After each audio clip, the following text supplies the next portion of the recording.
This episode is brought to you by Companion. Iris and Josh seem like the perfect match, but when a weekend getaway turns into a nightmare, Iris realizes that things aren't as perfect as they appear. From the creators of Barbarian and the studio that brought you The Notebook comes a twisted tale of modern romance and the sweet satisfaction of revenge. Companion, now playing only in theaters. Rated R, under 17, not admitted without parent.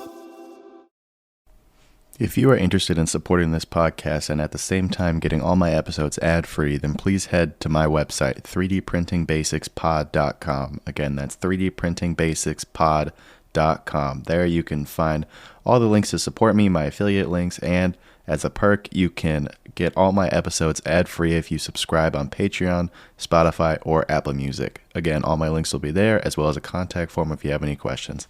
Thank you, and I hope you enjoy this episode. Hello, and welcome back to 3D Printing Basics. This is episode number 49, and in this episode, I'm going to be talking about how to finish, sand, prep, and paint your 3D prints. I think that painting a 3D print is something that I probably should have talked about a long time ago, as I know it's something that a lot of 3D printers and beginning 3D printers like to do, and so I'm going to get into it today. But before I get into it, I would like to ask you to please reach out to me with any questions through my website. It's www.3dprintingbasicspod.com. You can go there, fill out the contact form, ask me any questions you have, and I'll either respond directly or I'll make an episode about it. So thank you so much, and with that being said, let's get right into the episode. Alright, so the first thing that I want to talk about is the actual printing of the object itself. If you are intending on painting a print, if you are printing something that you know you're going to want to paint, that you're going to want to finish, then it's important that you know the correct settings to do it with, because if you're just printing something just to print and you don't intend to finish it and you're going to display it like that, then the settings are a little different, particularly with layer height. I'm sure most of us use the 0.2 millimeter layer heights, as it doesn't really change anything. It's a nice blend between speed and detail. But if you're planning on painting a part, then you need to go with a finer layer height, ideally 0.15 millimeters or smaller. And the reason for this is because of the primer step, which I will get to in a second. But it is important that you print your parts with a little bit finer detail quality than what you would normally use if you're not painting your parts. This episode is brought to you by PCBWay. Ready to take your electronics projects to the next level? PCBWay offers everything you need, from custom PCBs to 3D printing and even CNC machining, all under one roof. They're trusted by engineers and makers worldwide for their exceptional quality and fast turnaround. And here's a special deal for listeners of 3D Printing Basics. Use the promo code 3DPrintingSquared, SQUARED, to get $10 off your first order. Start your next project with PCBWay and see the difference for yourself. Head over to PCBWay.com today. Alright, so let's say that now you got your part printed. The first step that you're going to do is you're either going to sand the part or you're going to head straight to the primer stage. I've seen it both ways. Some people suggest going straight to primer. Some people suggest sanding it first. To me, I don't think it really matters either way. I would just suggest that if you are going to sand it, please be sure to sand it very lightly, because you can burn through the external layers of plastic very, very quick, and then you'll end up with just seeing infill and you can't really patch that. But with that being said, moving on to primer, it's very important that you get some type of automotive or filler primer that is meant to fill in little dents, little nicks, anything like that. And that is because of the layer lines. If you're using FDM 3D printing and you want to paint your parts, you need to use a filler primer to backfill those layer lines so that you can end up getting a perfectly smooth looking paint job. That is really, really important. You can't just use any old primer when you're painting your parts. You need to use an automotive, a high quality filler primer of some kind. And so once you've done that and you put on a really thick first layer, you're going to want to get to sanding. And there's going to be a lot of sanding in painting your parts. That's just kind of how it is, because it's layer after layer. You're trying to build up a nice base to be able to have a smooth surface finish.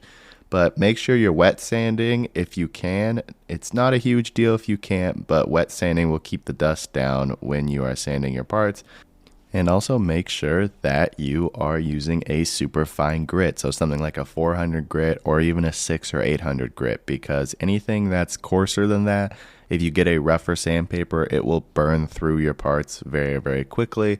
And that's the biggest problem in kind of prepping your parts, is sanding through the outside layer walls, and then you're looking at infill, and then it's just kind of tough to finish and you can't backfill those holes and your part is ruined. So make sure you're using very fine sandpaper and wet sanding if you can. So once you've done that process, you're going to want to repeat it 3 or 4 times, because just building up that nice base coat so that you get a perfectly smooth outside layer is very, very important, especially if you want your paint job to come out looking good. So make sure you're getting in there wet sanding, putting on a layer of primer, wet sanding, or just normal sanding, hand sanding. Oh, that's another thing that I forgot to mention. Make sure you're hand sanding and not using an automatic or an electric sander, because an electric sander will absolutely burn through your parts, especially if you're using PLA and you're using an electric sander.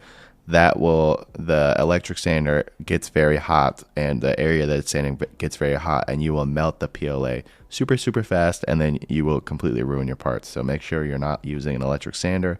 Only do hand sanding when you're prepping your parts for 3D printing. If you're printing with PLA, if you're printing with something like ABS or ASA, then I guess it's okay, but I still wouldn't recommend it, and it also doesn't make a lot of sense to me if you're using an expensive material to print something that you're going to end up painting, but to each his own.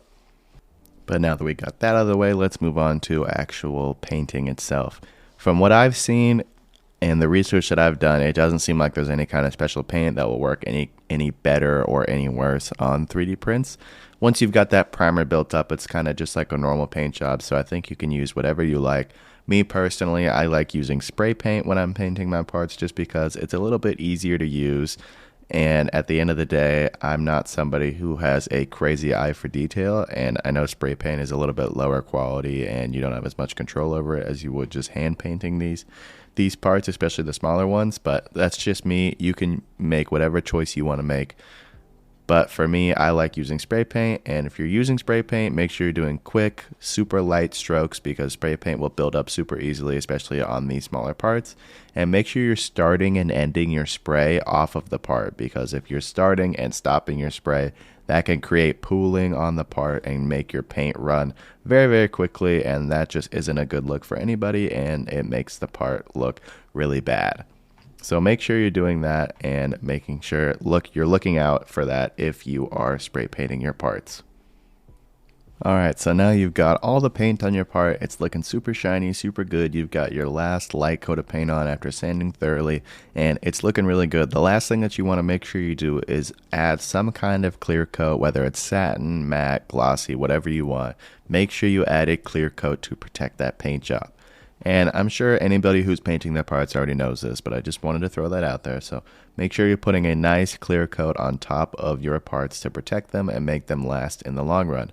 And that's pretty much it. That's all there is to it. Painting parts is definitely, it's a little bit tedious. It's a little bit, I wouldn't say difficult, but if you do it right, you can consistently get amazing results and make your parts look professional. And even if you are looking at selling these parts, you can make them look really nice and make them look super high quality, almost like the ceramic kind of mini models that you see out there. You can make 3D prints look really, really good and make them look not 3D printed, as long as you're taking care of them and making sure you're doing the steps and paying attention to detail. You'll get really high quality painted prints.